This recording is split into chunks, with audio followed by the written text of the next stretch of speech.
This is Steve Ember with the VOA Special English Agriculture Report. Studies show that there will be 9,000 million people in the world by the year 2050.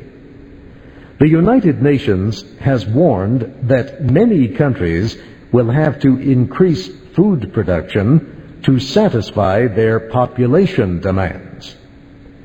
Some agriculture experts say increasing grain production on the world's richest soils may not be enough. They note that production of wheat also must be increased on less productive soils. One concern is the growing amount of harmful metals in farmland soils. The metal aluminum, for example, restricts growth of wheat plants when acid levels in the soil are high. Aluminum particles are mainly found just below the topsoil.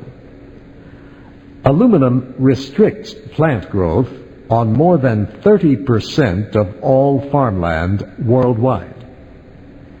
In the United States, almost 35 million hectares of farmland are affected. Adding another substance, lime, is one way to reduce the acidity of soils that have too much aluminum. But lime is costly to transport long distances. Another method is to develop plants strong enough to grow in such soils.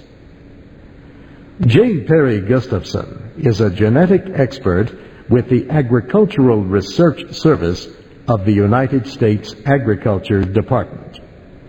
He is helping plant growers develop new kinds of wheat plants with genes that will help the plants grow in high aluminum soils.